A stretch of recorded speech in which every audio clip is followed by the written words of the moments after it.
Hello. Welcome to current affairs factory. तो चलिए, अभी एक रिपोर्ट जारी किया है institute for economics and peace, ठीक है। तो जिसने बताया है कि जो दिल्ली, कोलकाता, अहमदाबाद जो है ना, among world's most unsustainable mega cities.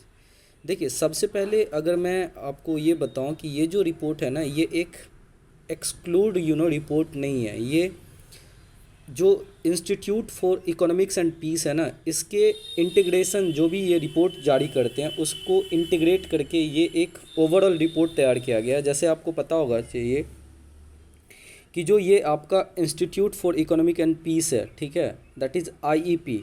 ये एक ग्लोबल थिंक टैंक है जिसकी हेडक्वार्टर सिडनी ऑस्ट्रेलिया में है, ठीक है। और बहुत सारे ब्रांचेज भी है, क्योंकि ये पूरे दुनिया में क्या करता है, अपने रिपोर्टर को भेजता है और वो रिपोर्ट तैयार करते हैं वहाँ से रिपोर्टिंग करके, ठीक है।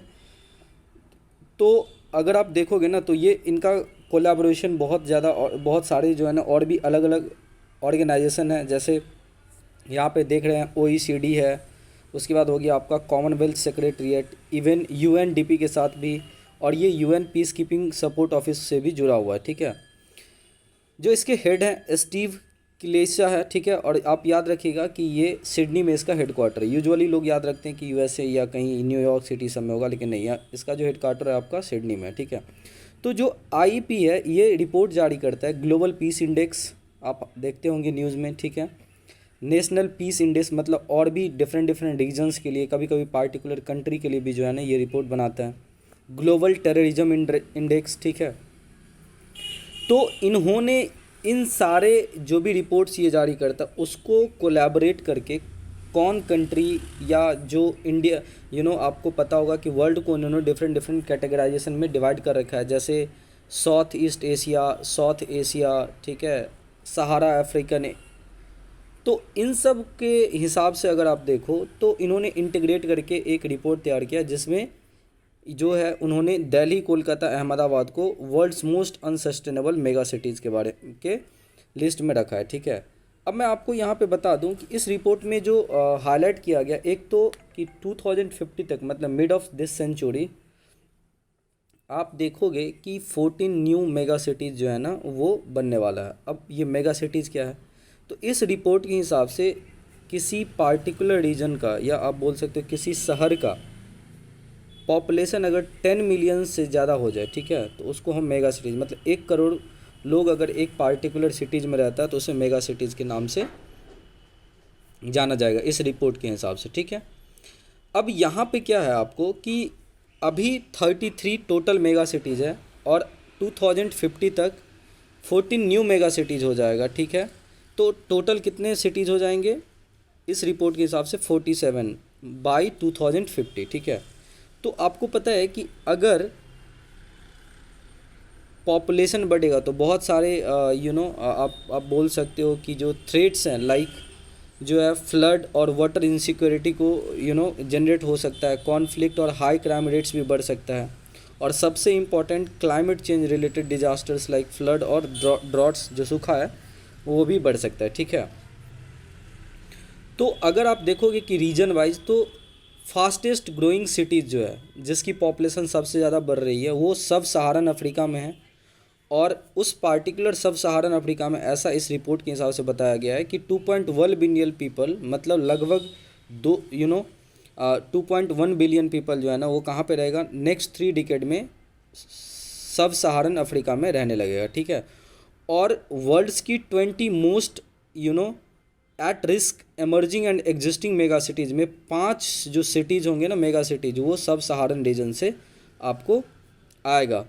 अब इसमें अगर आप देखोगे ना तो सबसे जो टॉप के एट रिस्क मेगा सिटीज़ होगा, एक तो होगा किनशासा, ठीक है, किनशासा वो डेमोक्रेटिक रिपब्लिक ऑफ कॉन्गो में है, ठीक है। उसके बाद नैरोबी, ठीक है, जो केन्या में है, और लागोस जो नाइजीरिया में है। ये सब आपको मेट्रो एरिया पॉपुलेशन होगा जिसका जो ग्रोथ रेट है पॉपुलेशन का वो 80% से ज़्यादा हो जाएगा, ठीक है।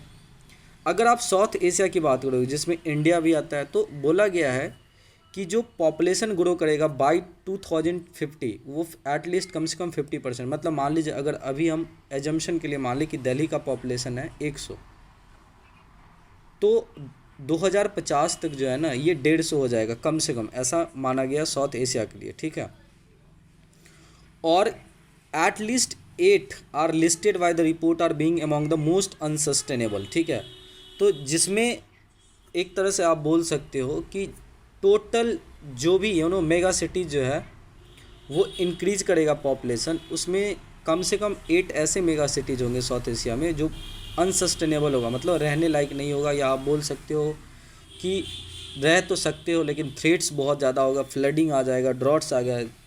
तो ये जो साउथ एशिया में, अब इंडिया ही नहीं आएगा, आपको पता होगा साउथ एशिया में कौन कौन से रीजन्स आते कंट्री, अगर आप देखो तो जैसे श्रीलंका आ जाएगा, इसमें पाकिस्तान आ जाएगा, ठीक है, बांग्लादेश आ जाएगा, ये सब जो है ना आपको साउथ एशिया में आता है, ठीक है, इवन श्रीलंका। तो यहाँ पे बोला गया आपको कि जो ये 8 लिस्टेड मेगा सिटीज़ है वो कौन कौन से होंगे, तो ढाका जो बांग्लादेश में है, ठीक है, लाहौर जो पाकिस्तान में है, कोलकाता और दिल्ली, ठीक है।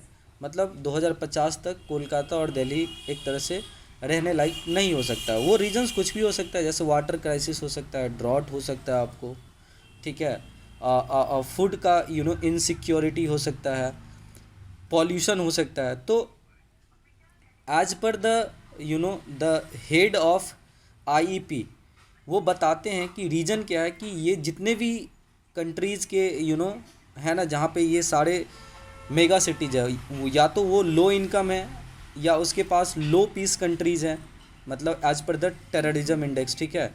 मतलब वो सिंपली उनके पास कोई इतनी ज़्यादा फाइनेंशियल कैपेसिटी नहीं है, पैसा नहीं है कि वो इन सब रीजन्स को दूर करने के लिए उस पैसे को यूज कर पाए, ठीक है। मतलब लैक ऑफ फाइनेंसेस एक मेन रीजन बताता है, ठीक है, जो क्रिटिकल इंफ्रास्ट्रक्चर को डेवलप करने में मदद करेगा। तो पैसा तो है ही नहीं, ठीक है, और पॉपुलेशन का ग्रोथ बहुत ज़्यादा हो रहा है, स्पेशली सब सहारन अफ्रीका में और साउथ एशिया में। हालांकि इंडिया का जो ओवरऑल एवरेज अगर आप देखोगे TFR तो वो तो 2.1 से भी कम हो गया, लेकिन कुछ रीजन्स है जैसे बिहार हो गया, वेस्ट बंगाल हो गया, यूपी हो गया, झारखंड, मध्य प्रदेश, यहाँ पे अभी भी क्या है कि जो टोटल फर्टिलिटी रेट है ना वो लगभग 3 के आसपास है, ठीक है। अब टोटल फर्टिलिटी रेट क्या होता है कि एक पार्टिकुलर एक वुमेन अपने जीवन काल में जितने बच्चे पैदा करते हैं उसको हम टोटल फर्टिलिटी रेट बोलते हैं, ठीक है। अब रीजन्स जैसे मैंने आपको बता दिया कि जैसे फूड एंड वाटर इनसिक्योरिटी, तो इसमें जो है ना एक टर्म आता है दैट इज़ ETR, ये एक स्कोर है that is ecological threat report score, जो आईपी बनाता है और इसी के आधार पे कंट्रीज को रैंकिंग करते हैं। तो फूड एंड वाटर इनसिक्योरिटी वाली जो थ्रेट है इसके अकॉर्डिंग जहाँ पे सबसे ज़्यादा पॉपुलेशन ग्रोथ देखा गया, जैसे सब सहारन रीजन में, वहाँ पे खाने की ज़्यादा ज़रूरत होगी, तो उस रीजन को ज़्यादा आप वल्नरेबल बोलोगे, क्योंकि सब सहारन रीजन में जो है ना एक तो पॉपुलेशन बहुत ज़्यादा, वहाँ की TFR टोटल फर्टिलिटी रेट बहुत ज़्यादा है, और फूड का क्राइसिस बहुत ज़्यादा होता है। तो क्या होता है कि माल न्यूट्रिशन, डिफरेंट टाइप के डिजीजेज हो जाते हैं और बच्चे जन्म के तुरंत बाद भी मर जाते हैं, ठीक है। तो food insecurity, natural disasters, water stress, ये सारे रीजन्स जो है ना आज पर द और अगर वहाँ पे ठीक से आप मतलब अपने जीवन काल को नहीं बिताओगे तो एजुकेशन उतनी अच्छी हो नहीं पाती है, और फिर लोग जो है ना पढ़े लिखे होते नहीं है, तो उन्हें बरगलाना, उन्हें जो है ना उनके माइंड को डाइवर्ट करना बहुत ईजी होता है। आप देखते हो हाल ही दिन में पता चला है कि वहाँ पे ISIS जो है ना, जो टेररिस्ट ग्रुप है, वो खूब अपना एकदम एक्सपैंड कर रहा है सहारा में, ठीक है, सब सहारन रीजन जो है वहाँ पे, ठीक है। तो उससे क्या होगी कि एक पॉजिटिव एंड ग्लोबल पीस को भी जो एक तरह से बोल सकते हो कहीं ना कहीं इम्पैक्ट आएगा। और अगर आप देखोगे कि इस रिपोर्ट में ये भी इंक्लूड किया गया है जो रैपिडली एमर्जिंग मेगा सिटीज़ है, वो दर एस सलाम है तंजानिया में, ठीक है, एंड नायरोबी मेट्रो, ये तीनों जो है ना सब सहारन रीजन्स की है, जो जिसका पॉपुलेशन डबल हो जाएगा, मतलब एक तरह से बोल सकते हो अभी के हिसाब से डबल हो जाएगा, ठीक है। जबकि अगर आप लुआंडा, अंगोला, ये भी आपको अफ्रीकन कंटिनेंट का ही रीजन है, वहाँ पे जो है ना 62% से तो बेसिकली दर एस सलाम, तंजानिया और नायरोबी में जो है ये 100% एक तरह से इंक्रीमेंट देखने को मिलेगा पॉपुलेशन में। और जो आपका लुआंडा, अंगोला है, देखो डेटा इतना इंपॉर्टेंट नहीं है यहाँ पे, बस इंडिया स्पेसिफिक जो भी डेटा हमें याद रखना है यहाँ पे, ठीक है। लेकिन आप जो मेंस पेपर होता है वहाँ पे आप इन सब चीज़ों को एक तरह से डाल सकते हो, ठीक है। सबसे इम्पॉर्टेंट कंसर्न यहाँ पे ये दिया गया है कि half of the regions population considers, मतलब सब सहारन रीजन की मैं बात करूँ, crime and violence as more urgent than the climate change. मैंने अभी आपको बताया कि वहाँ पे जो ISIS टेररिस्ट ग्रुप है वो अपना पाँव पसार रहा है, एक्सपैंड कर रहा है, तो लोग जो है ना पीस और वायलेंस की तरफ ज़्यादा ध्यान देते हैं as compared to the climate change. हालांकि क्लाइमेट चेंज जो है ना बहुत इंपॉर्टेंट है, इससे क्या होगा, इकोलॉजिकल डिग्रेडेशन होता है, ठीक है, कॉन्फ्लिक्ट जो है ना बढ़ने की, जैसे आपको पता होगा कि अभी जो है ना ज़मीन के लिए लड़ाई होता है, लेकिन आने वाला टाइम में आप देखिएगा कि पानी के लिए लड़ाई होगा, ठीक है। वाटर क्राइसिस इतना होने वाला है कि लोग लड़ाई झगड़ा करने लगेंगे। मान लीजिए कोई ऐसा रिवर है जो दोनों कंट्री से जाता है, तो जो अपर स्ट्रीम वाले कंट्री होंगे वो डैम बना लेगा वहाँ पे, तो नीचे पानी नहीं आएगा, तो फिर पानी के लिए लड़ाई होगा, आप देखना। तो ये बहुत, और अगर एक बार पानी के लिए लड़ाई होगा तो एग्रीकल्चर इम्पैक्ट आएगा, ठीक है। अगर आप इंडिया की बात करो तो अहमदाबाद में जो है ना, अभी आपको पता है कि हमारे देश में फेस्टिवल सीज़न आने वाले हैं, ठीक है। जैसे बिहार में बहुत सारे लोग जो है ना, अभी छठ उठ दिवाली सब चलेगा खूब, तो प्राइम मिनिस्टर ने अर्ज किया है कि वायरस प्रिकॉशंस को ध्यान में रखते हुए आप सेलिब्रेट करो, क्योंकि कोविड गया तो नहीं है, हालांकि बहुत कम हो गया है, लेकिन ये सब क्या है, एक तरह से तो वायरल डिजीज़ है, तो आपको कहीं ना कहीं इन चीज़ों को ध्यान में रखना है कि जो ट्रांसमिशन है वो ठीक से ना हो पाए, ठीक है। तो एक मार्केट है दैट इज़ भद्र फोर्ट मार्केट, ठीक है, ये कहाँ पे आपको, अहमदाबाद में, याद रखना है आपको। तो इसमें अहमदाबाद को बताया गया है कि ये साउथ एशिया का जो है ना वर्स्ट सेकेंड ETR इसके पास है, स्कोर है, इकोलॉजिकल जो थ्रेट रिपोर्ट है, मतलब स्कोर है, वो सबसे ज़्यादा मेगा सिटी, मतलब जो है ना साउथ एशिया में अहमदाबाद का है, आफ्टर ढाका। तो ये चीज़ें ध्यान में रखना है। और अहमदाबाद जो है ना will increasingly expose to extremely high level of air pollution. अब वहाँ पे पॉपुलेशन बढ़ेगी, आने वाले टाइम में मेगा सिटीज़ बनेगा, तो क्या होगा, एयर पॉल्यूशन बढ़ेगा, गाड़ियाँ वहाँ पे बहुत ज़्यादा होंगी, ठीक है, वाटर का स्ट्रेस आ जाएगा, पानी जल्दी जल्दी ख़त्म होने लगेगा, फिर वेदर डिजास्टर्स हो सकता है। तो ये चीज़ें जो है ना आपको एक तरह से, और बांग्लादेश के बारे में आप यहाँ पे देखोगे तो 1 in every 7 सिटीजन, मतलब बांग्लादेश में रहने वाले 7 लोगों में से हर एक लोगों को एक तरह से बोल सकते हो कि वो 2050 तक जो है ना अपनी जगह को छोड़ करके दूसरे जगह उनको जाना पड़ेगा क्लाइमेट चेंज के कारण से, ठीक है। और ढाका आपको पता है कि सबसे ज़्यादा डेंसिटी है, ठीक है। और ढाका के बारे में एक चीज़ और बोला जाता है, ढाका जो है ना रिक्शा का शहर है, वहाँ पे इतना ज़्यादा रिक्शा है ना कि आप एक तरह से आप बोल सकते हो। तो पॉपुलेशन बढ़ेगी, पॉपुलेशन बढ़ने से हाउसिंग इंफ्रास्ट्रक्चर पे स्ट्रेस आएगा, पानी की कमी हो जाएगी, तो ये सारी समस्याएं आने लगेगा, ठीक है। और ढाका का जो इनफॉर्मल सेटलमेंट है, जहाँ पे सीवेज इज इनएडिक्वेट, फ्रेश वाटर की जो लैकिंग है, इलीगल गैस लाइन्स है, ठीक है, burners raises the risk of fires, ये सब चीज़ें जो है ना एक तरह से कहीं ना कहीं low lying areas near water के पास लोगों को रहने के लिए मजबूर करता है, ठीक है। फिर नेक्स्ट जो आप देखोगे ना यहाँ पे कंसर्न है टाइम फॉर पॉलिसी चेंज। अब इन सारी चीज़ों को ध्यान में रखते हुए करना क्या पड़ेगा, तो एज पर द रिपोर्ट, और जो उनके CEO हैं, जो हेड हैं, वो बोल रहे हैं कि भाई देखो, अगर आपको इन सारी समस्याओं से निपटना है तो आपको अपने पॉलिसी में चेंजेस लाने पड़ेंगे, ठीक है। कि जो भी मेगा सिटीज़ है हायर इनकम कंट्रीज़ में, ऐसा नहीं कि वो भी रिस्क फ्री है, उनके पास भी रिस्क है। आप हाल ही में देखे होंगे लंदन में, जो ब्रिटेन में है, इतना बड़ा सूखा पड़ा, यूरोप में, ठीक है। तो शिकागो और लंदन मेट्रो एरिया, अभी जो मैंने आपको बोला, वो दोनों सरपास कर जाएगा 10 मिलियन रेसिडेंट्स बाय 2050, ठीक है, मतलब वो भी मेगा सिटीज़ बन जाएगा।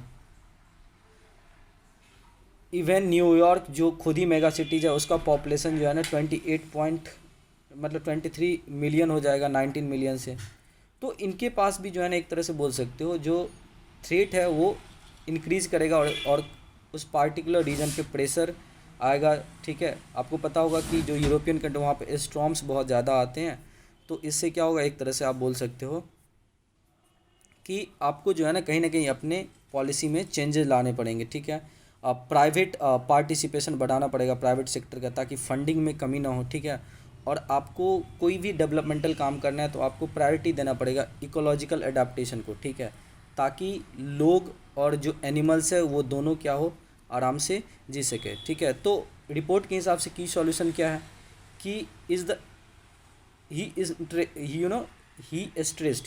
स्ट्रेस्ड का मतलब जो CEO है IEP के, वो बता रहे हैं कि economic empowerment in low and middle income countries is very important, ठीक है। Not only will that boost resilient, मतलब उससे केवल जो है ना एक तरह से बोल सकते हो रेजिलियंस ही नहीं आएगा, मतलब आप अपने इंफ्रास्ट्रक्चर को ही अच्छा नहीं करोगे, साथ साथ क्या होगा कि जो वर्क फोर्स है उसको एम्प्लॉयमेंट मिलेगा, एम्प्लॉयमेंट मिलेगा तो उनकी जो अर्निंग है वो बढ़ेगी, और फिर वो अपने हेल्थ, बच्चों के एजुकेशन पे पैसा खर्च कर पाएंगे। और अगर पढ़ेंगे तो क्या होगा कि लोग अवेयर होंगे, उन्हें जानकारी होगी कि क्या चीज़ गंदा है क्या बुरा है, ठीक है। तो ये चीज़ें जो है ना कहीं इस रिपोर्ट में जो है दर्शाया गया है। तो आपको ध्यान क्या रखना है कि एक तो इंडिया स्पेसिफिक अहमदाबाद, ठीक है, और यहाँ पे आपने हेडलाइंस में देखा ही था कि जो दिल्ली कोलकाता अहमदाबाद, ये अभी जो एग्जिस्टिंग 33 या टोटल न्यू 14 ऐड होगा बाई 2050, तो उसमें Delhi Kolkata Ahmedabad world most unsustainable mega cities होगा। तो उम्मीद करते हैं कि आपको मेरा सेशन अच्छा लगा होगा, ठीक है, और अगर अच्छा लगा होगा तो प्लीज़ लाइक कीजिए और बेल आइकन को दबा दीजिए, ठीक है, और सब्सक्राइब जरूर कीजिएगा, तब तो हम आपके लिए नया नया वीडियो लेकर के आएंगे ना। Thank you so much for watching this.